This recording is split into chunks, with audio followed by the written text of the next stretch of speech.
मेहनती किसान by alpha TV. एक गांव में एक जमींदार रहता था। वो बहुत निर्दय और लालची था। वो गरीब किसानों से दिन भर कम दाम में काम करवाता था।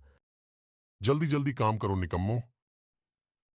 उसी गांव में रामू नामक एक किसान रहता था। उसके पास थोड़ी सी जमीन थी। उसी में खेती बाड़ी कर वह अपना और अपने परिवार का गुजारा चलाता था। रामू बड़ा मेहनती था। वह दिन भर अपने खेत में काम करता और अपनी मेहनत के दम पर इतनी फसल प्राप्त कर लेता कि अपने परिवार के लिए 2 वक्त की रोटी जुटा सके। गांव के बाकी किसानों के पास रामू के मुकाबले अधिक जमीनें थीं। वे रामू की मेहनत देखकर हैरान होते कि कैसे इतनी सी जमीन में वह इतनी फसल उगा लेता है। अरे भाई, इस रामू के पास हमसे इतनी कम जमीन है, फिर भी ये हमसे ज्यादा फसल कैसे उगा लेता है? एक साल गांव में भयंकर सूखा पड़ा। बिना बारिश के खेत खलिहान सूखने लगे। गरीब किसानों के पास सिंचाई की कोई व्यवस्था न थी। वे सिंचाई के लिए बारिश पर ही निर्भर थे, इसीलिए उनकी सारी फसल बर्बाद हो गई। रामू के साथ भी यही हुआ। अपने छोटे से खेत में वह किसी तरह अपने परिवार का पालन पोषण कर रहा था।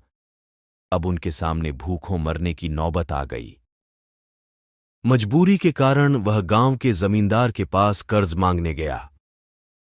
जमींदार कंजूस तो था। उसने सोचा कि यदि उसने रामू को पैसे दिए तो यह लौटा तो पाएगा नहीं, इसलिए इसे अपने खेत में काम पर लगा लेता हूं। मेहनती तो ये है ही और मजबूर भी। कम पैसों में दुगुनी मेहनत करवाऊं। देख रामू, मैं तुझे कर्ज तो दे नहीं सकता, लेकिन तेरी इतनी मदद कर सकता हूं कि तुझे अपने खेत में काम पर रख लूं। तुझे महीने के 1000 रुपए दे दिया करूंगा। पर मालिक, दूसरे किसान तो 2000 पाते हैं। देख रामू, करना है तो कर, वरना मेरे पास किसानों की कमी नहीं। मजबूर रामू क्या करता। हामी भरकर घर लौट आया। अगले दिन से जमींदार के खेत में काम करने लगा। मेहनती तो वह था ही। वह खूब मेहनत और लगन से काम करता। उसने 4 महीने का काम 2 महीने में ही कर दिया।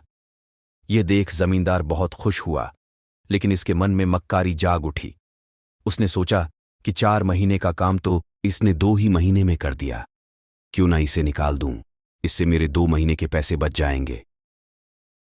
उसने रामू को बुलाया और उसके 2 महीने के पैसे देकर कहा, रामू, ये ले तेरे पैसे, कल से मत आना, अब मुझे तेरी जरूरत नहीं। ये सुनकर रामू परेशान हो गया। बड़ी मुश्किल से उसका घर चल रहा था। अब अपने परिवार का भरण पोषण कैसे करेगा? वह जमींदार के सामने गिड़गिड़ाने लगा कि उसे काम से न निकाले, लेकिन जमींदार ने उसकी एक न सुनी और उसे काम से निकाल दिया। रामू आंखों में आंसू लेकर घर लौटा। चिंता से रात भर उसे नींद नहीं आई।